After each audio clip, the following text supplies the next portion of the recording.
Hello there and welcome back to another one of my mesmerising videos. So today we're going to be looking at the Panasonic VDR D310 mini DVD camera, which launched in 2007. It's got a lovely spiffing 3.1 megapixel stills camera built in and records in a video quality somewhere between standard definition and high definition.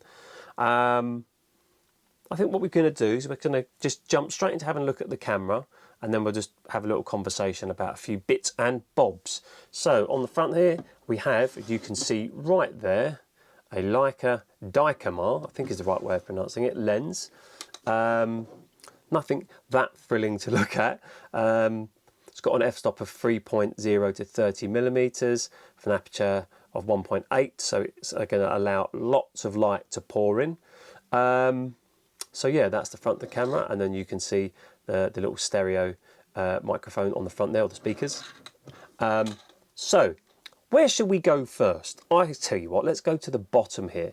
So we've got some little compartments here. So you have the SD card compartment, where you can pop in your little memory card to take some pictures. And then we also got to pull this one out, make sure not to knock the camera. On the bottom here, we have your mic port, your audio video port, and you have a USB port. Now I don't have the AV port for this camera. Even though I bought this from the charity shop and most of the things were included, it didn't come with an AV port. I thought the AV cable for the Sony DVD camera would fit, but if I can just show you this close up, there's a little lip just underneath where it says AV that protrudes, and that stops the Sony cable going in. So whilst they're very similar, I wasn't able to rip the video off of this in my normal fashion. So yes, if you do get one of these cameras and you do not have the AV cable, I would fully recommend getting one. But you can get them on eBay for about 10 or 15 pounds. So that is that. So let's now turn to how we will see the images on the camera. So it's camera switched on. So we will either see it through the LCD screen when it wants to come on. Takes a little boot up, I guess, to turn itself on. The camera was already on, but you take the screen up. Let's just do that again. So we're going to shut the screen. I noticed this when I was out shooting. Let's open it up. And there's just a little delay for some reason. I don't know if that's normal, if that's a fault. I don't think it's a fault. But whilst we've got the screen open, let's just have a look what it is displaying on the screen. So as you can see, top left-hand corner, it says XP. Well, that is the recording mode. And what I mean by that, it's the quality. So you can have XP, that's the top end. You can have SP, which is like your standard normal one. Then you can have LP for long play, which gives you longer time. Obviously, the higher it is, the better the quality. The lower it is, the more time you get, but the lower the quality. As you can see, I've got about 11 minutes remaining on the disc. And I've currently got it set in VR mode, but we will talk a little bit more about that in a bit. So anything else I want to show you while I've got the screen open? Yes, I could actually. I could go to the menu. So if you can just see over here, I'm going to put it out, there is the menu button here. So I just press the menu button to bring up the screen. So let's go to basic. Now, if you can see at the top there, it says scene mode. Now, if I go into scene mode, it says change to manual mode. Now, what's going on, you say? Now, if I turn the camera just here, so you can see that, you have automatic mode, you have manual, and then you have focus. Oh, sorry about that. So if we just pull this down to manual mode, and we come back over here, we go to scene mode, you see that we get what you would probably recognise is what used to be on a lot of cameras. You have kind of like fast moving action, oh, sorry about that, portraits, things like that. But that is the only special effects that you can do on the camera. I say special effects, they're not really special effects. It just means that you'll be able to shoot specific scenes in a better way, or the best possible way. There are no special effects on this camera, so there's no like mosaic, there's no black and white, there's no sepia. So I was quite disappointed about that. I was looking forward to testing those out.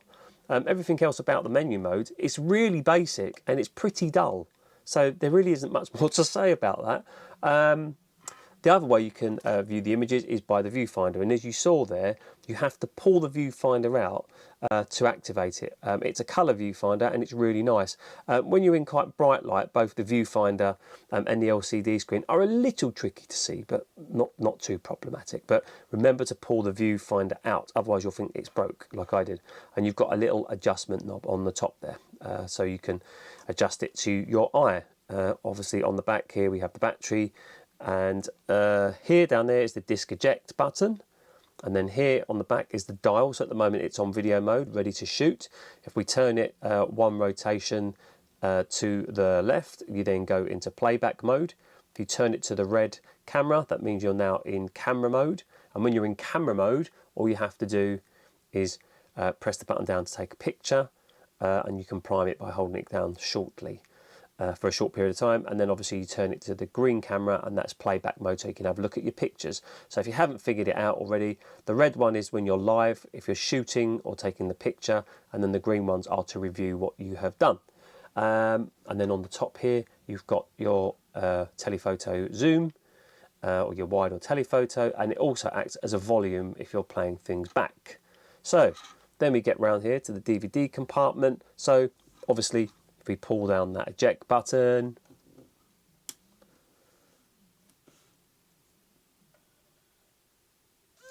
there you go, and then there you go, inside you can see got a little TDK mini DVD rewritable. Shut that compartment up. So at a quick glance, that is the Panasonic VDR D310 camera. Not really more else to say. It's got the normal kind of attachment on the bottom for a tripod. And one thing I would like to show you actually, just going to turn the camera off a moment. So with any mini DVD camera, before you can watch films back on a DVD player, you have to finalise the disc. Now, in order to finalise the disc on this camera, it's a bit of a pain. You have to remove the battery, and the reason you have to remove the battery is because you have to plug in a mains power unit to the AC area here. If you do not have the cable, then you cannot finalise the discs. And when I got this unit, I didn't have the cable. I had to buy the cable separately. Fortunately, it's all okay and it works as it should do. But I think it's because if it's finalising a disc and the power suddenly goes, or your battery's not high enough, the disc will be ruined. So that is why it has to be connected to mains power. I'll just show you that now so you can see what I'm talking about. Right, so yeah, so when you're finalising a disc on this to view on a DVD player, as I said, you have to plug in the power to the back of the camera here. And you need, obviously, first and foremost, your video camera AC adapter. This is obviously where you can charge your batteries, and that's just a simple case of plugging it into the mains via the power pack and the outlet, and then you can just charge your batteries. But when it comes to finalising the disc, you have to plug the AC adapter unit into the mains as normal, and then on this end you can see there is another outlet here, and this is the thing I had to buy from eBay, which was an original part. One end goes in here like that, and I'm sure you've figured it all out now. This part goes in the end like that, and you can't finalise the disc without that. I think that's a bit of a rubbish thing. I think if you've got a fully charged battery and you're a responsible adult, I think that then it should be fine. But obviously they wanted to make absolutely sure that people didn't moan or complain that when they was in the process of finalising a disc, their battery died. So I guess it kind of makes sense. So let's just get rid of that a moment. Let's just pop the battery in. If you're interested, this is a Panasonic CGA DU12. Just before I get onto my thoughts about the camera, there's just one more thing I wanted to speak about. So this camera, you can either shoot in VR mode or you can shoot in video mode. And what's frustrating about that is that when I first got the camera, I just assumed that you could just basically record on it and then whack it in a DVD. And I know that sounds really silly, but I genuinely did. I thought that was the whole point of it. So there's different modes on these cameras, and I'm just going to kind of read from the manual, which I've got just behind the camera here. So it says here about different format types. So it says, what is the DVD recording format, VR format? This is a format for recording on DVD discs, which allows you to record and erase repeatedly and create playlists. So effectively, if you record in VR mode, you can basically delete the clips on your player. You can delete them as and when you want to. You can create playlists. Whereas my understanding is if you shoot in video mode or video format mode, you're not able to delete or amend anything. It's basically just on there. Now, obviously, if it's a rewritable disc, you can format your disc and start again, but you've got no way of deleting anything off of it. So that then started making me think, well, I wonder who would use that. I wonder what type of professional would use that. And I had a chat with a few people, and one person came back to me and said, you know, well, maybe like a scenes of crime officer, if you go in with that DVD and you shoot, obviously you can't delete anything off the camera, but obviously you can format the disc. But I kind of don't understand like why the mini DVD makers and these cameras were making these weird options. Like surely it was just more beneficial to have created a DVD that could be recorded on and deleted off of, and then you could basically finalise it to watch it on your player, take it back out and unfinalise it to carry on recording or format the disc. I really don't like the kind of whole DVD format thing. It really kind of drives me mad. So I don't necessarily think that this is going to be a camera that I'll be keeping. Now, talking about this again here, when I said I didn't have the right cable to get the video out, what I had to end up doing is I finalised the DVD. And I was looking around on the interweb for something where I could just kind of like rip it straight off and just put it into Final Cut Pro. But it just was an absolute nightmare. It records in a file called VRO, and I had to find a particular type of program in order to rip it, and so I could use it. It doesn't look like the quality has suffered, but again, if you have one of these cameras, I would advise you to either pick up the video cable, the audio video cable, because it's just an absolute nightmare. So whilst in some ways the format of the camera and the functionality of it is really nice, it's a really nice, compact, nice camera to hold, it's got a nice weight to it. It's just one of those annoying cameras when it comes to kind of editing, but I wish, you know, had I got the cable, maybe I'd be saying different things. But so just before I go, I just thought I'm just going to move the camera out of the way, that you might just like to see anything else I got in the box when I got the camera. I got this from the charity shop. Like I say, it cost me, I believe it was £25. I keep saying that, it could have been 20.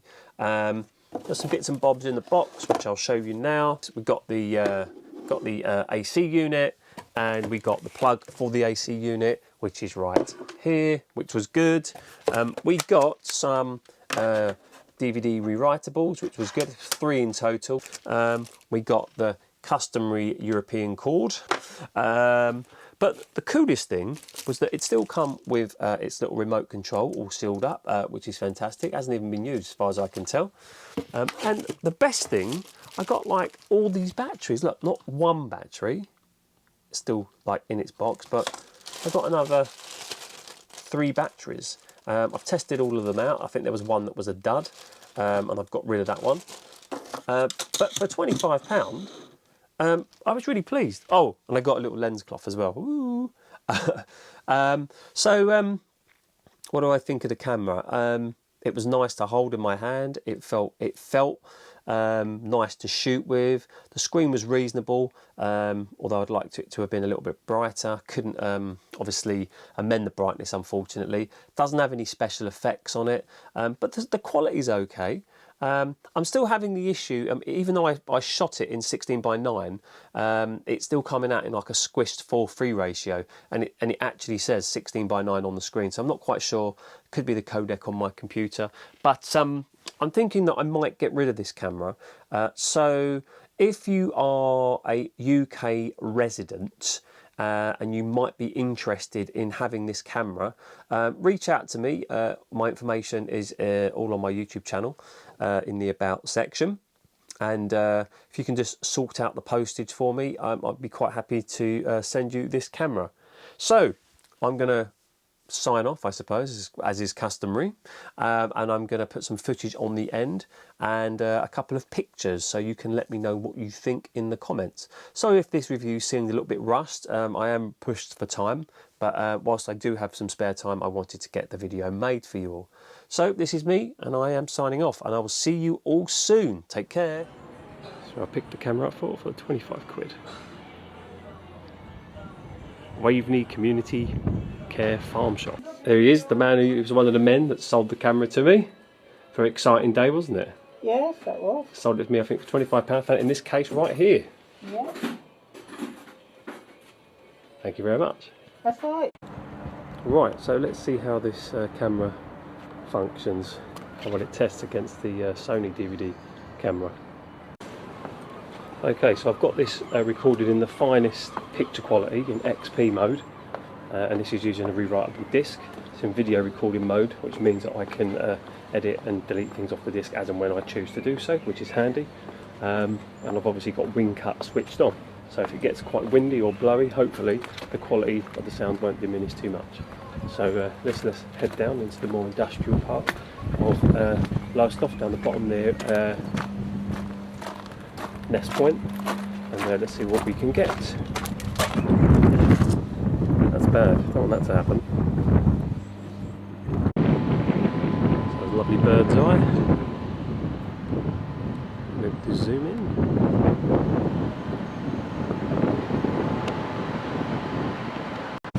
It's my friend, look, coming out of work. Coming out of work, up to mischief. So it's quite hard to see, it's not the best anti-glare screen, so I'm going to go to using the viewfinder on this. It's lovely blue sky, as you can see.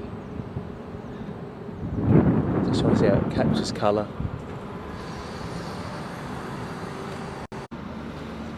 So looking through the viewfinder wasn't that much more useful actually. It's still, the screen's okay, the viewfinder needs to be a little bit brighter, so I'm going to just try the zoom now. I'm going to zoom in on the flats.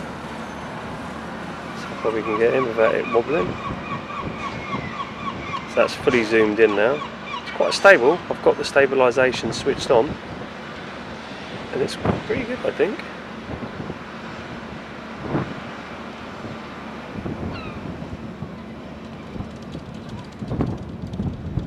Give another little test now. There's an aeroplane just going past the top. Let's see how far we can zoom into it. Turning again. No. It really does these days. I believe you. It's not bad.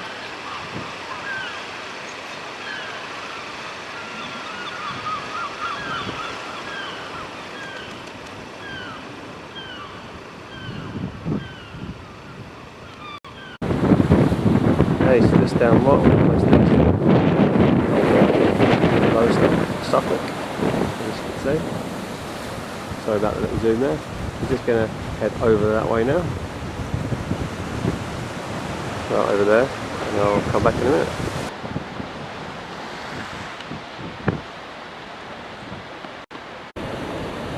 Okay, so we're down on Nest Point, which is that large circular object there. So we're just going to head over there now.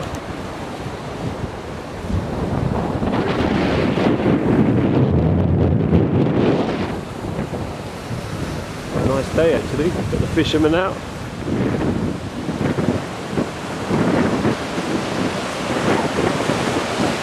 Just relaxing.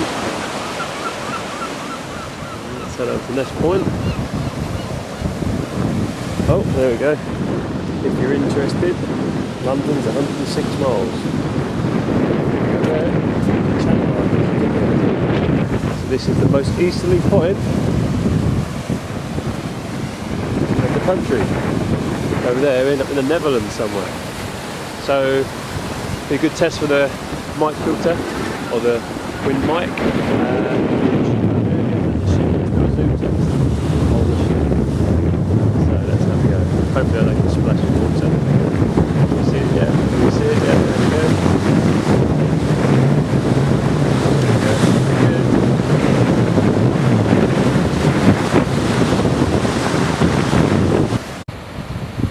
There you go, from a different vantage point. There's Nest Point right there. be cool if you could stand on that and it just beamed you up somewhere.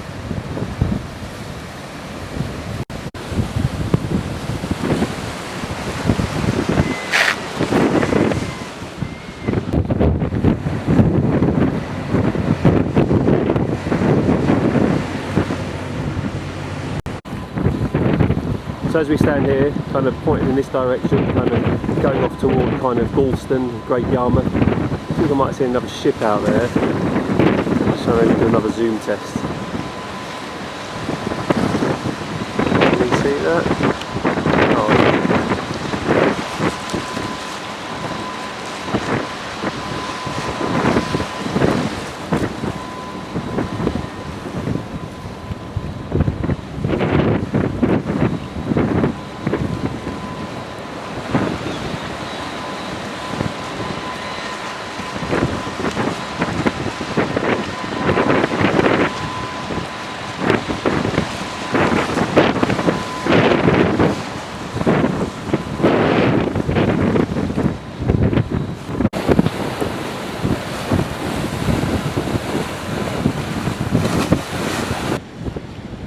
The lighthouse, which is still in operation, especially when it's foggy. So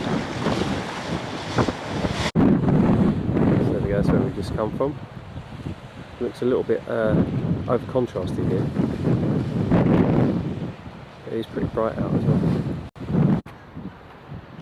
And these kind of frames here, if I remember rightly, is what the fishermen used to hang their nets over when they'd come back from the sea.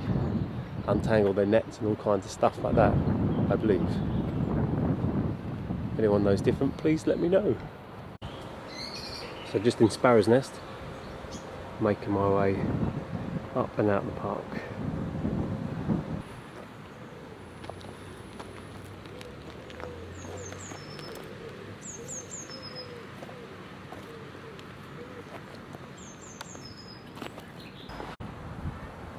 So I think that's where I'm going to end the test today. I think it's been a good all-round test. Reasonable conditions, windy, nice day.